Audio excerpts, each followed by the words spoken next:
Well, in John chapter 4, what we find is Jesus crossing all kinds of barriers.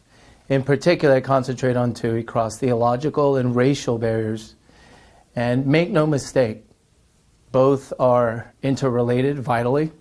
I know a lot of times these days people like to view racial issues as automatically a political issue, a liberal issue, or some kind of social justice issue. But I find what Jesus showed in John chapter 4, when he met with the Samaritan woman, it is the essence of the gospel that he crossed all barriers.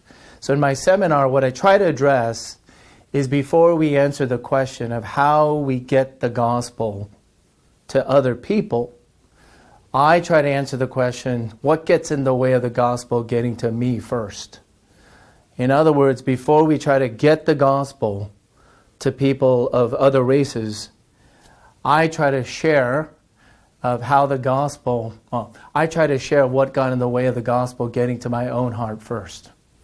And what I was struck by midway through seminary out on the East Coast, because I traveled to the East Coast with the notion that the grass is somehow greener on the other side. I wanted to find out what real America was like. Translation, majority white America was like.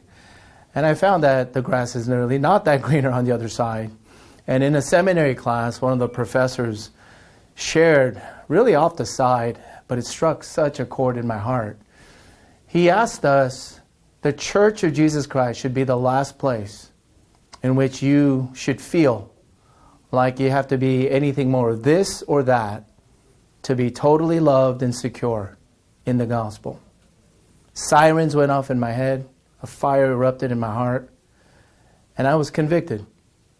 And I started to ask myself a question, how am I going to be able to authentically and enduringly and genuinely love and serve people in their own skin if I don't feel like I have been authentically and deeply loved in my own? And so from that point was a reorientation of what God has called me to be. I'm unapologetically and unashamedly a son of God, a Christian, who happens to be Asian American. And I believe that Asian American Christians, if we can recognize and repent of our own reverse and passive forms of racism, that not only we can lend a voice, but I think we can help lead the church toward racial unity and reconciliation.